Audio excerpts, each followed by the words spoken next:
Sapat pa rin ang supply ng mga bilihin sa bansa, kaya't walang rason para mag-hoard o magtago ng mga ito. Ayon mismo kay Pangulong Ferdinand R. Marcos Jr. Yan sinabi ng Pangulo sa ginawa niyang inspeksyon sa ilang pamilihan kahapon, kasama ang ilang pang-ahensya ng gobyerno. Nagbabalik si Clazel Padilla. Ininspeksyon ni Pangulong Ferdinand R. Marcos Jr. ang supply at presyo ng mga pangunahing bilihin. Sa Agora Market sa San Juan City, inikutan ng presidente ang mga tindahan ng bigas, gulay at karne. Normal lang muna ang ating mga presyuhan. Maganda naman ang supply natin ng pagkain, ng bigas, lahat ng mga basic goods. Sinasabi natin, hindi naman kailangan mag-hoarding at hindi tayo nagkukulang sa food supply.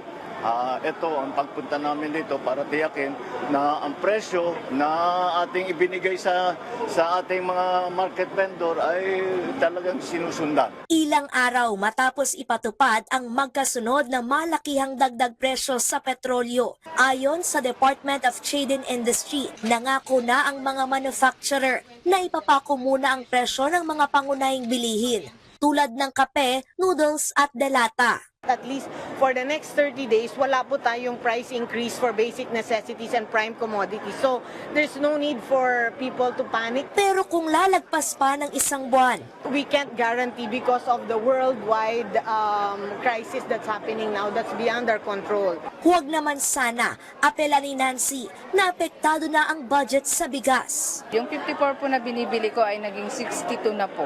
Mabigat po para sa aming apat. Kasi yung dati po na nakaka 10 kilos po ako, hindi ko na po nabubuo na 10 kilos. Kada weekly tumataas ng piso.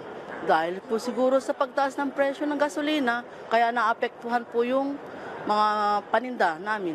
Sabi ng DA, dapat naglalaro lamang sa 45 hanggang 48 pesos ang kada kilo ng inaangkat na bigas. Pero sa monitoring ng ahensya, may ilang tindahan na nagbibenta hanggang 58 pesos kada kilo.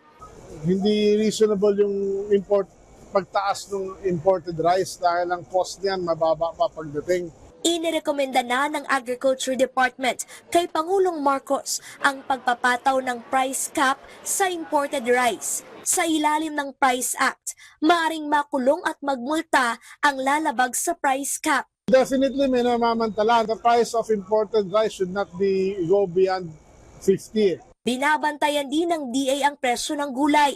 Ginagamitan kasi ng gasolina at abono ang pagtatanim nito.